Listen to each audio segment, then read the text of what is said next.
Forbes just dropped their 2025 most powerful women in sports list, and the WNBA world is absolutely exploding right now.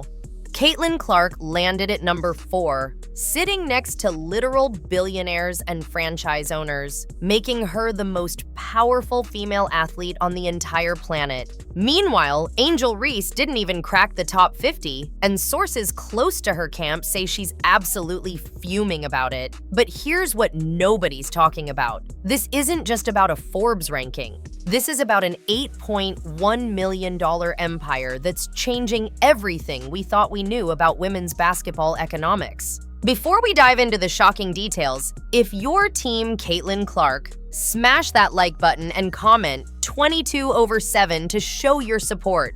Trust me, you're gonna want to stick around for what I'm about to reveal. The Forbes ranking isn't your typical sports award where they measure assists and rebounds. They ranked Clark alongside people who literally own NBA teams and run Fortune 500 companies. The only women ranked above her were actual billionaires with net worths in the hundreds of millions. Think about that for a second. A 23-year-old basketball player is being measured against executives who control entire sports empires. Clark pulled in $8.1 million in her rookie season, while her actual WNBA salary was just $76,000. That means she made over 100 times her basketball salary through endorsements alone. But that wasn't the whole story. What makes this even more explosive is how Reese has been responding to Clark's meteoric rise. Sources within the Chicago Sky organization are now revealing that Reese has been increasingly vocal about what she sees as unfair treatment by the media and sponsors. Just last week, when Clark's Nike signature shoe sales numbers leaked, showing over 2 million units sold in 2025 already, Reese posted a cryptic message on Instagram about real ones knowing who really runs the game. The timing wasn't accidental. Every single time Clark achieves something massive, Reese seems to have something to say about it. The pattern goes deeper than most fans realize. During their college days, whenever Clark would break another record at Iowa, Reese would suddenly drop workout videos or make statements about being overlooked. When Clark got drafted first overall to Indiana, Reese went 7th to Chicago and immediately started talking about proving doubters wrong. But here's the kicker. The market has spoken loud and clear. Clark's games are averaging 3 times the viewership of any other WNBA player in 2025. Her merchandise outsells the next 5 players combined. When she missed 3 games due to a minor ankle injury earlier this month, ticket prices for those Fever games dropped by 60% overnight. What happened next would shock everyone in the basketball world. Nike executives recently revealed in a leaked internal memo that Clark's signature shoe line is projected to generate over $500 million in revenue by 2026. That's more than some entire WNBA franchises are worth. Meanwhile, Reese's Reebok deal, which she announced with massive fanfare, is reportedly worth less than $1 million per year. The disparity is staggering. Veterans like Diana Taurasi, who've been grinding in this league for 2 decades, are watching a second-year player eclipse their entire career earnings in a single season. The real controversy started when Reese tried to hijack Clark's momentum during All-Star Weekend. With Clark sidelined due to that ankle injury, Reese launched a massive promotional campaign for her new podcast and merchandise line. She scheduled appearances, dropped exclusive content, and even hinted at a documentary series. But the numbers told a brutal truth. Without Clark on the court, All-Star Game viewership dropped 48% from the previous year. Sponsors were reportedly furious. One executive, who asked to remain anonymous, told reporters that trying to capitalize on Caitlin's absence backfired spectacularly. But here's where it gets really wild. The Forbes ranking used specific metrics that put Clark in a league of her own. They measured her ability to drive revenue streams, her influence on broadcast deals, her impact on merchandise sales, and most importantly, her power to bring new audiences to women's sports. Clark doesn't just play basketball, she's become an economic force that's reshaping the entire landscape of the WNBA. Her social media engagement rates are higher than some NFL quarterbacks. Her jersey sales in 2025 have already surpassed total WNBA jersey sales from all of 2023 combined. The jealousy from certain players isn't even subtle anymore. When Clark signed her groundbreaking deal with State Farm last month, reportedly worth $15 million over 3 years, Reese immediately posted about how some people get handed everything while others have to fight for scraps. The subtweet was obvious to everyone. But what Reese doesn't seem to understand is that Clark's value isn't manufactured. It's organic. Little girls are asking for Clark jerseys for their birthdays. Families who never watched women's basketball are buying League Pass subscriptions just to watch her play. She's not just a player, she's a cultural phenomenon. Sophie Cunningham, Clark's new teammate after joining the Fever this season, recently spoke out about the situation in a way that had everyone talking. She said the jealousy toward Clark is embarrassing for the league, and that players should be celebrating her success because it lifts everyone up.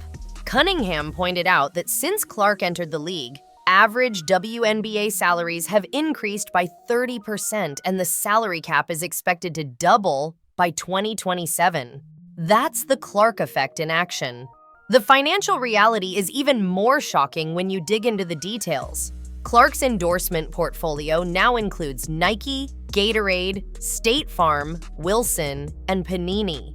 Combined, these deals are worth an estimated $90 million over the next 5 years. To put that in perspective, the entire Chicago Sky payroll for 2025 is about $2.3 million. Clark is making more from one Nike commercial than some teams spend on their entire roster.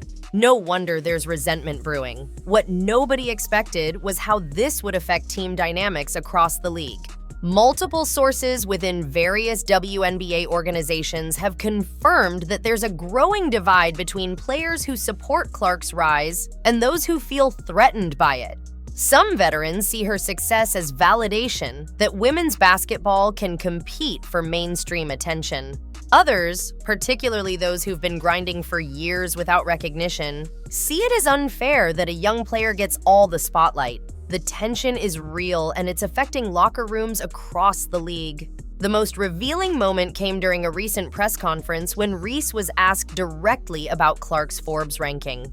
Instead of offering congratulations, she pivoted to talking about team success and how individual accolades don't matter. But her body language told a different story. Crossed arms, tight jaw, barely concealed frustration. Sports psychologists who analyzed the footage said it was textbook jealousy behavior. One expert noted that Reese exhibits classic signs of someone struggling with comparative success in a competitive environment. Here's something that'll blow your mind. Clark's economic impact extends beyond just her personal earnings. Cities that host Fever games are reporting massive spikes in hotel bookings, restaurant revenue, and local business activity. Indianapolis tourism officials estimate that Clark's presence has generated over $50 million in economic activity for the city in 2025 alone. When the Fever travel, opposing teams are moving games to larger venues just to accommodate demand. The Las Vegas Aces had to move their game against Indiana to T-Mobile Arena because their regular venue sold out in minutes. The social media metrics tell an even crazier story. Clark's Instagram following has exploded to 12 million, making her the most followed WNBA player by a massive margin.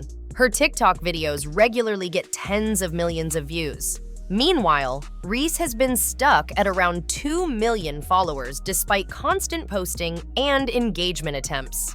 Marketing experts say the difference is authenticity.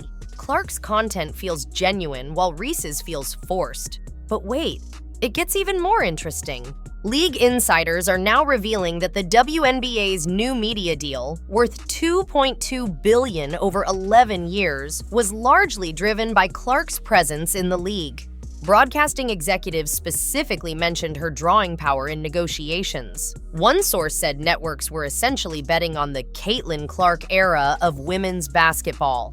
Without her, the deal would have been worth significantly less. That means every player in the league is benefiting financially from Clark's star power, whether they want to admit it or not.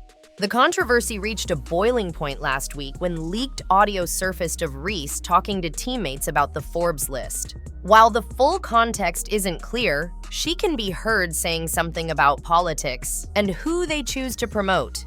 The audio went viral and sparked massive debate about whether there's actual discrimination or if it's simply market forces at work. Most analysts sided with the latter. Clark sells tickets, drives ratings, and moves merchandise at levels nobody else can match. What makes this whole situation even more fascinating is how Clark herself has handled the attention. She's remained remarkably humble, always crediting teammates and talking about growing the game for everyone. After the Forbes announcement, she posted a simple thank you message and highlighted other players who inspire her. The contrast with how others have reacted couldn't be more stark. It's this authenticity that resonates with fans and sponsors alike. The implications for the future of women's basketball are massive. If Clark continues on this trajectory, she could become the first female basketball player to approach NBA-level endorsement earnings. Industry insiders predict she could be worth $500 million by the time she retires. That kind of money doesn't just change one player's life. It changes how the entire sport is valued and marketed. Recent developments have made the situation even more explosive. Just yesterday, news broke that Clark is in talks for her own signature basketball line with Wilson. Not just a shoe deal, but an entire equipment line including balls, training gear, and apparel. The deal could be worth another $20 million. Meanwhile, Reese's podcast, which launched with huge promotion, is struggling to maintain listeners and lost its primary sponsor after just 3 months. The real question everyone should be asking is whether this jealousy and resentment will ultimately hurt the league. Some analysts worry that the negative energy directed at Clark could turn off new fans who are just discovering women's basketball. Others argue that rivalry and conflict drive interest. But when that conflict stems from pure jealousy rather than on-court competition, it risks looking petty and unprofessional. Make sure to subscribe and hit the notification bell because I'll be covering every development in this explosive story. The drama between Clark and Reese is far from over. And with the 2025 season in full swing, things are only going to get more intense. The bottom line is simple. Caitlin Clark has transcended basketball to become a cultural and economic phenomenon. She's not competing with other WNBA players anymore. She's competing with global sports superstars for influence and earning power. The Forbes ranking simply confirmed what the market already knew. And for those who can't accept that reality, the jealousy is only going to eat them alive while Clark continues to soar to unprecedented heights. The revolution in women's basketball has a name, and whether certain players like it or not, that name is Caitlin Clark.